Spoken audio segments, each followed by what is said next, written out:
Cool. So let's keep going and talk about models with categorical explanatory variables. And hopefully these slides only had that one weird moment. Okay, so categories. Remember the landscape versus non-landscape? Well, let's make a dummy variable in our data set. And so we can set lands all to none, means that there are no landscape features, and lands all to 1 means that there are at least some landscape features. We could nuance this out, but let's start with 2. Okay, so in our model, what we plop in, and we can use very much the same engine, is we plop in factor around lands all, so that our model knows that it should be treated as a factor.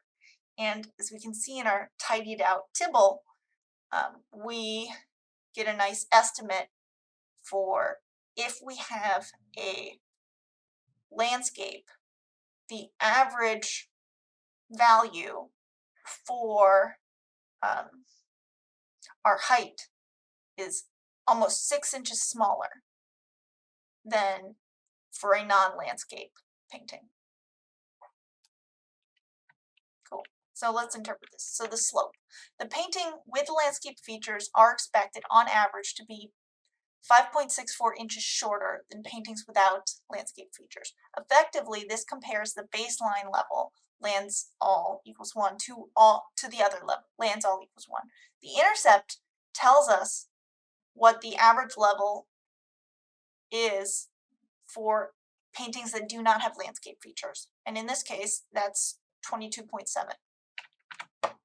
Okay, so our relationship here. We're going to keep crawling in and see what this model is. So here we've added a variable for school. Have I crawled deeply into it? No. But I encourage you to make sure you crawl through your data. But effectively what the school variable does is it's more options so that I can show you how these work. Cool. So because effectively what I've provided us here is that the categorical explanatory variable has many levels. And these are often encoded as dummy variables, but for those of experimental psychologists, you know who you are, you love the ANOVA, and I fully support you and your life choices. But with contrast coding and things like that. So these are often encoded as dummy variables where it's 0 means no and 1 means yes. And so each coefficient describes the expected difference between heights at that particular school compared to the baseline level. And as we can do a quick glance through this data, we can see that most of the estimates are not significantly different from our baseline reference group, except for the S school of paintings, and that one is big and significant. So that indicates that that type of painting is meaningfully different from all the other groups. All right, so here's how you code it.